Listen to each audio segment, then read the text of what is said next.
I can't believe I'm actually alive and I'm here. I'm in a little town called Attawapiskat, which is at Northern Ontario. I traveled here because I'm doing travel nursing and I don't know what I was thinking, but here we are.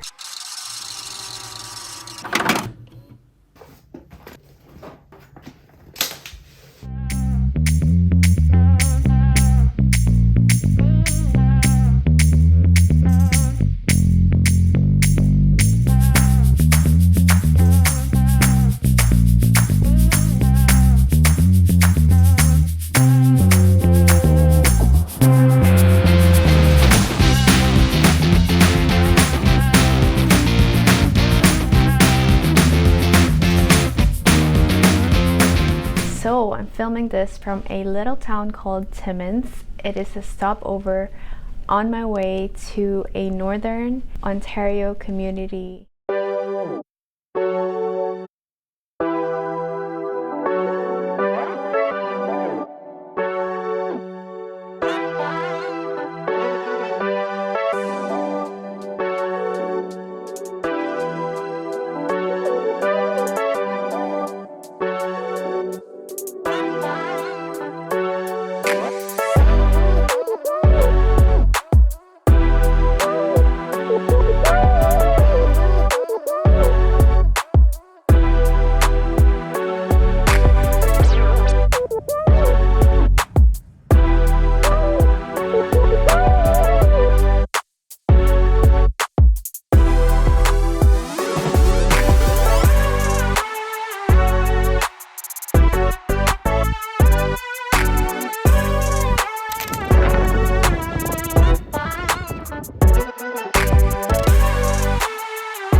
Hello, so I'm finally here at the house that I'm supposed to be in, even though it was really crazy how I got here.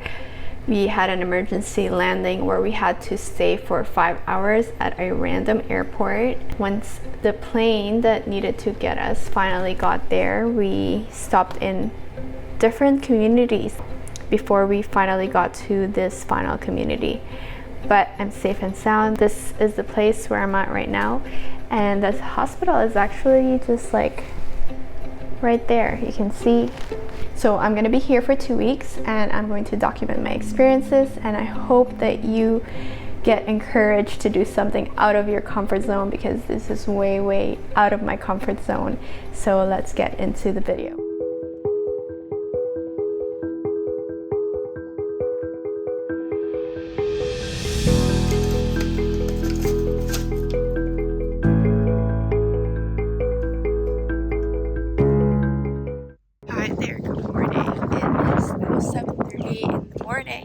And I am just going for a run. It's quite cold in here. It's about 10 degrees, so hopefully the run will keep me warm. I have work at 10 a.m. but for now I'm gonna go for a run. See you in a bit.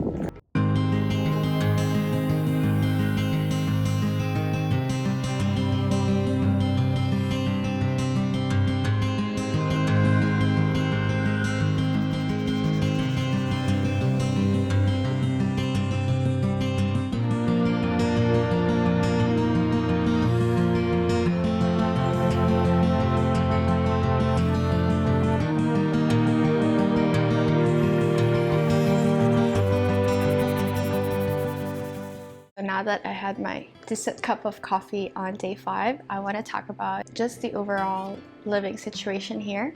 I live in a house that's kind of right across the hospital.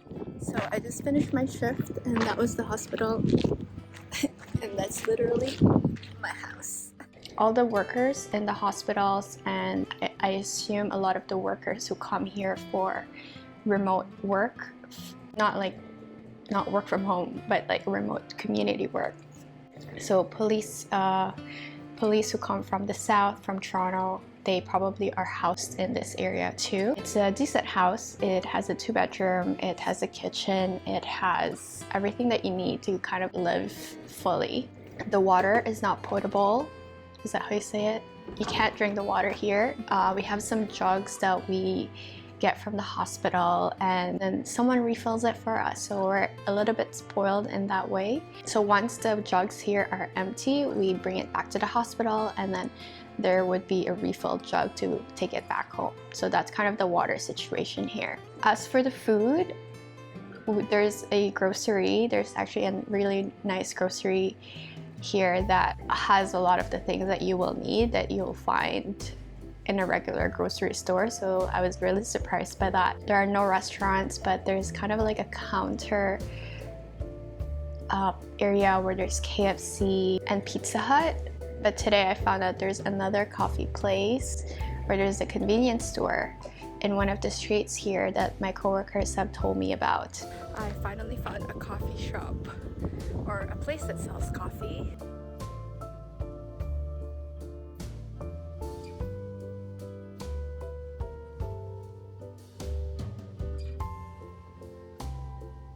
So I got my coffee finally.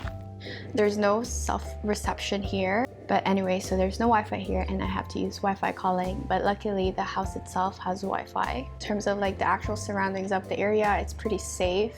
There's police here that we can kind of call and summon if we need to. That's basically it. It's a very decent living situation. I can't complain. I think I was expecting much worse, because when someone told me it's a remote community, you know, like I thought there would be less things, so this is pretty good. I feel like I'm in a cottage trip / camping situation right now. Radio up and the blinds pulled down. You love it when nobody's around. I wanna call out round town, but you bite my lip, don't make a sound. I'll be damned if I'm leaving without you.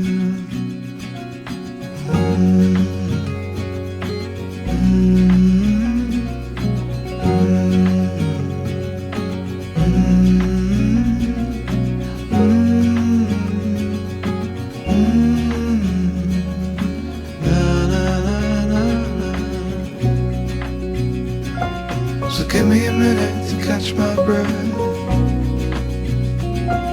Take what's yours, I'll take what's left. So now that I've worked for about 5 shifts, I want to talk about how the nursing work is here.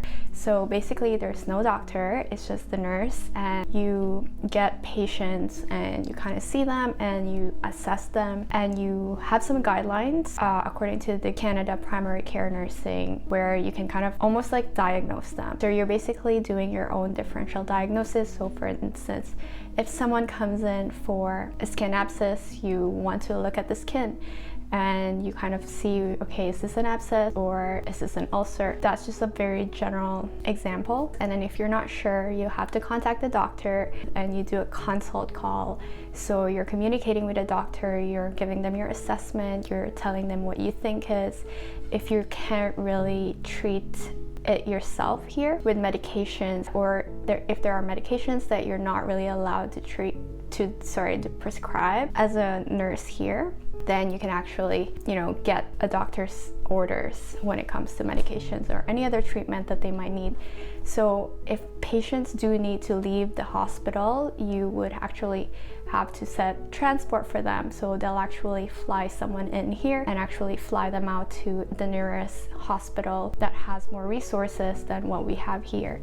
So that's pretty neat. We do a little bit of blood work here. They have like a little pharmacy in the room, and you're basically doing everything here as a nurse. So you're the doctor, you're the nurse, you're the pharmacy, you're the social worker, you're the mental health nurse, you're the wound care nurse. So it's kind of nice in a way because you learn a lot of skills. You're the only person that's seeing these patients. In terms of the treatment of the agency nurses here or travel nurses, I find that people are supportive, they're very receptive to your questions, but you have to be really comfortable asking questions, because if you're not, then you might be at risk of making mistakes, which obviously we don't want. In terms of the schedule, work either day shift 12 hours or night shift 8 hours, and sometimes you can be on call. They'll have your contact on file, and if they're busy they might call you. In terms of incentives or benefits, allowances that they have it, so it's for travel nurses, you actually get like free accommodation and food allowances depending on the agency that you're working with. as well as reimbursements for the things that you might need for getting in here as a travel nurse to actually be able to do your job. For the full-time nurses who actually work here regularly, they also have like very similar incentives. The only difference is that as an agency nurse, you're working as an independent contractor, so you don't actually have the pension or the benefits that you would get in a full-time job if you were to do this, more regularly. It's a pretty sweet gig in terms of like working here. I don't think I would live here, but doing 2 weeks, 3 weeks, or even up to like a month of contracts, I would definitely do it.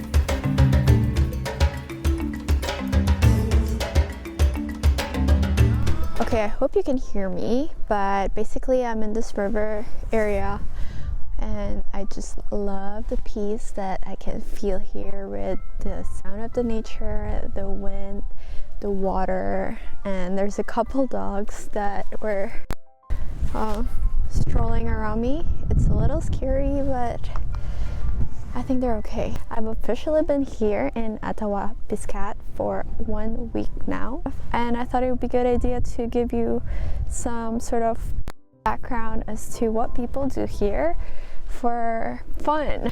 Because it is a remote community, there isn't really much to do in terms of like nightlife and like going to Toronto, going to clubs, none of that.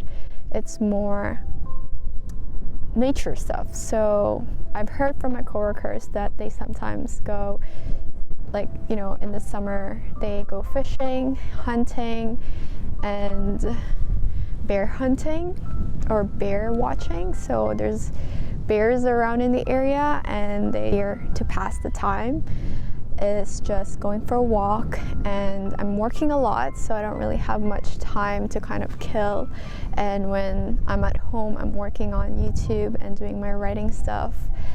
So that's basically it. And also I wanted to talk about the community here, where there's a lot of mental health issues. So there's a lot of substance abuse, and it's kind of understandable because of how isolated the people are. So I sympathize with them. I don't think I could live here forever, but in terms of work, I really like it. I enjoy it. I want to come back, and I hope to come back in the next few months. But so far it's been a really good experience, and if you are thinking of coming to the north to do travel nursing, then I don't think you're going to regret it. You just have to have an open mind, and you just have to kind of let go of any expectations that you have, because travel nursing and being in a new environment is a totally different world. That it's different, but it's going to make you more fulfilled in a way, something that I've been craving for in a job. I really hope that this video resonated with you, and if you want to see more of these type of videos where it's kind of a mix of a vlog, structured, what's it like to do travel nursing, or what's it like to travel in a certain specific place, I would love to know in the comments down below. And I hope that you be kind to yourself and take it one day at a time. Bye.